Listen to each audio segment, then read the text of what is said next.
بجلی کی قیمت میں کمی کی بات شامل ہے۔ وزراء نے مذاکرات میں تسلیم کیا کہ آئی پی پیز کے مسائل موجود ہیں۔ امیر جماعت اسلامی حافظ نعیم الرحمان کا راولپنڈی میں جلسے کے شرکا سے خطاب، بولے پیپلز پارٹی، نون لیگ اور پی ٹی آئی تینوں جماعتوں نے آئی پی پیز سے معاہدے کیے، ان کے مفادات جڑے ہوتے ہیں، اس لیے معاہدے کرتے ہیں، پاکستان کو IMF کی غلامی سے نجات دلائیں گے۔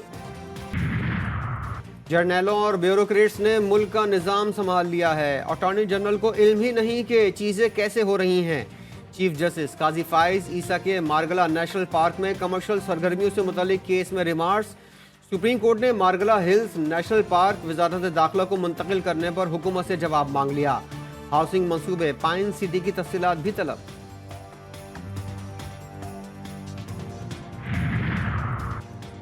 بانی پی ٹی آئی کے خلاف درج سانحہ 9 مئی کے مقدمات کی تفتیش کے لیے نئی جوائنٹ انویسٹیگیشن ٹیم بنانے کا فیصلہ۔ پولیس کی جانب سے محکمہ داخلہ پنجاب کو سفارشات بھجوا دی گئیں۔ جے آئی ٹی میں شامل 3 ایس پیز کو تبدیل کیا گیا ہے۔ پولیس ذرائع کے مطابق جوائنٹ انویسٹیگیشن ٹیم میں 2 نئے ممبران بھی شامل کیے جائیں گے۔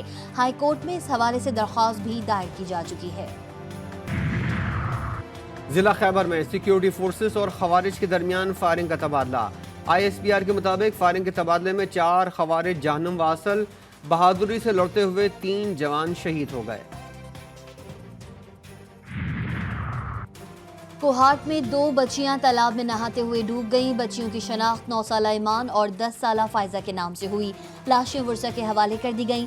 رجحان میں بھی 2 بچیاں سیلابی ریلے میں بہہ کر جاں بحق ہو گئیں۔ 10 سالہ امرین اور 12 سالہ سونیا سودا سلف لینے گھر سے نکلی تھیں۔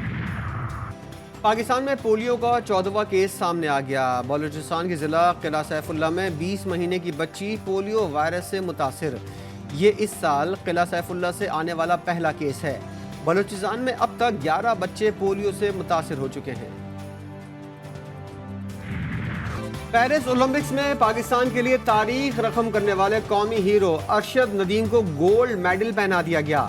ارشد ندیم نے جیولن تھرو فائنل میں 92.97 میٹر تھرو کر کے نیا ریکارڈ کیا۔ قومی ہیرو نے 40 سال کے بعد پاکستان کے لیے گولڈ میڈل جیتا۔ گرینیڈا کے اینڈرسن پیٹرز کو برونز، بھارت کے نیرج چوپڑا کو سلور میڈل دیا گیا۔ ارشد ندیم کے کارنامے کی بدولت پیرس میں پاکستانی پرچم بلند ہو گیا۔ قومی ترانہ بھی بجایا گیا۔ جیولن تھرو مقابلے میں کامیاب ایتھلیٹس کو میڈلز پہنانے کی تقریب آئیفل ٹاور کے قریب چیمپئنز پارک میں ہوئی۔ تقریب میں قومی ترانے کے موقع پر ارشد ندیم کی آنکھیں نم ہو گئیں۔ پیرس اولمپکس میں تاریخ رقم کرنے والے ارشد ندیم نے گولڈ میڈل کو قوم کے لیے یوم آزادی کا تحفہ قرار دے دیا۔ سماجی رابطے کی ویب سائٹ ایکس پر پیغام جاری کرتے ہوئے ارشد ندیم نے کہا کہ پہلے تو اللہ تعالیٰ کا شکر گزار ہوں کہ اس نے مجھے اس عظیم کامیابی سے نوازا۔ یہ میرے والدین کی اور پوری قوم کی دعائیں ہیں۔ آپ سب کا شکریہ۔ یہ گولڈ میڈل پوری قوم کے لیے یوم آزادی کا تحفہ ہے۔ 25 کروڑ عوام کا سر فخر سے بلند کرنے والے ارشد ندیم پر انعامات کی بارش۔ وزیر اعلیٰ پنجاب کا 10 کروڑ روپے انعام کا اعلان۔ مریم نواز نے ارشد ندیم کے نام سے اسپورٹ سٹی بنانے کا بھی اعلان کیا۔ سندھ حکومت کی جانب سے 5 کروڑ روپے اور گولڈ میڈل کا اعلان۔ سندھ اور پنجاب کے گورنرز بھی 20-20 لاکھ دیں گے۔ معروف گلوکار علی ظفر کا بھی ارشد ندیم کو نقد 10 لاکھ دینے کا اعلان۔